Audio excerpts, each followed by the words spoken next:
my personal exposure, last year the third graders got together a bunch of boxes that they sent to the tsunami victims in Japan, and that was a huge effort, and we had a bake sale, and then they helped not only select what items they were going to send to the Japanese students, but then also help to package them and mail them, and that was with a lot of community support through Right Now Technologies, so there was a lot of great collaboration there. They're raising money for diabetes awareness right now, and also this year they're working with the retirement home to create an outdoor space for people that are living in the retirement home, and they're working with architects and engineers and city people, and it's a real great connection to the community. So they do a lot, and I think producing great little well-rounded thinkers is the best thing they do for the community. We have a recycling program, and the 5th graders do recycling on Friday. All the classrooms have paper and stuff, and we recycle. I think on Earth Day, like, our classes go out and then like pick up trash in the neighborhood. We have walk to school days, and they keep the ice rink nice for the rest of the neighborhood, and anybody's invited to skate on it. And like our class, me and him were in the same class last year, and we had to pull up rafts to make a little space for a place by a trail over there, and they put like some trees and logs, and everybody helped and pitched in to do all that. I started this fundraiser, Dimes for Diabetes, to help raise money for diabetes.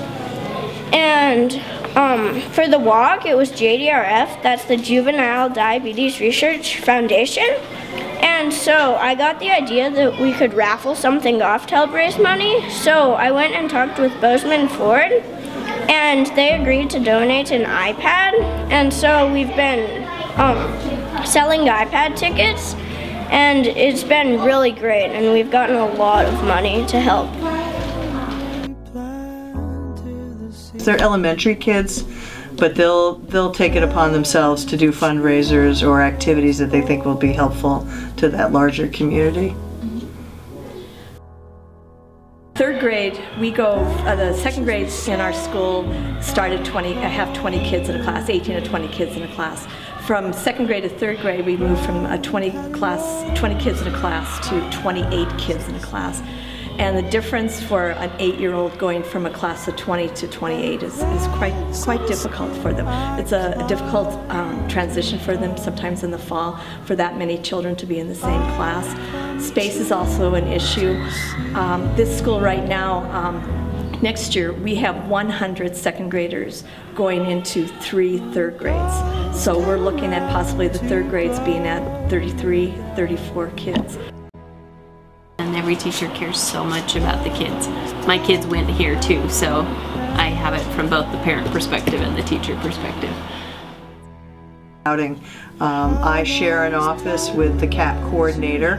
I only work part-time at this school, but what happens is often I have to give over my office to another part of the school system. So right now we're not in my office because my office is being used by the Peaks program, which is great. I mean, I'm glad that it's available for them, but it makes it harder for me. It means I want to meet with parents or teachers in my office, and there really isn't space for that, and there's just not space. It's not about people pushing me out of my office as much as everybody needs the space that that office provides, so we share it. It's at Morningstar, so there are more students on IEPs in special education, and so we have more kids that we're working with. So there are, in this small half-size room, there are 3 people working here, and often there's 3 different groups working in the classroom at the same time, which can get kind of loud, especially when a lot of the kids have ADHD and they can't, sit still anyway. It's very difficult. It's a huge challenge, I think, for all schools to meet every child's need all the time. And I think that that's something that we all strive to do, whether that it's a child who struggles in school, a child who excels, or somewhere in the middle there. Finding a way that we as parents and that the staff can meet the needs of those children across that spectrum every day is just something that we all strive to do as best as we can.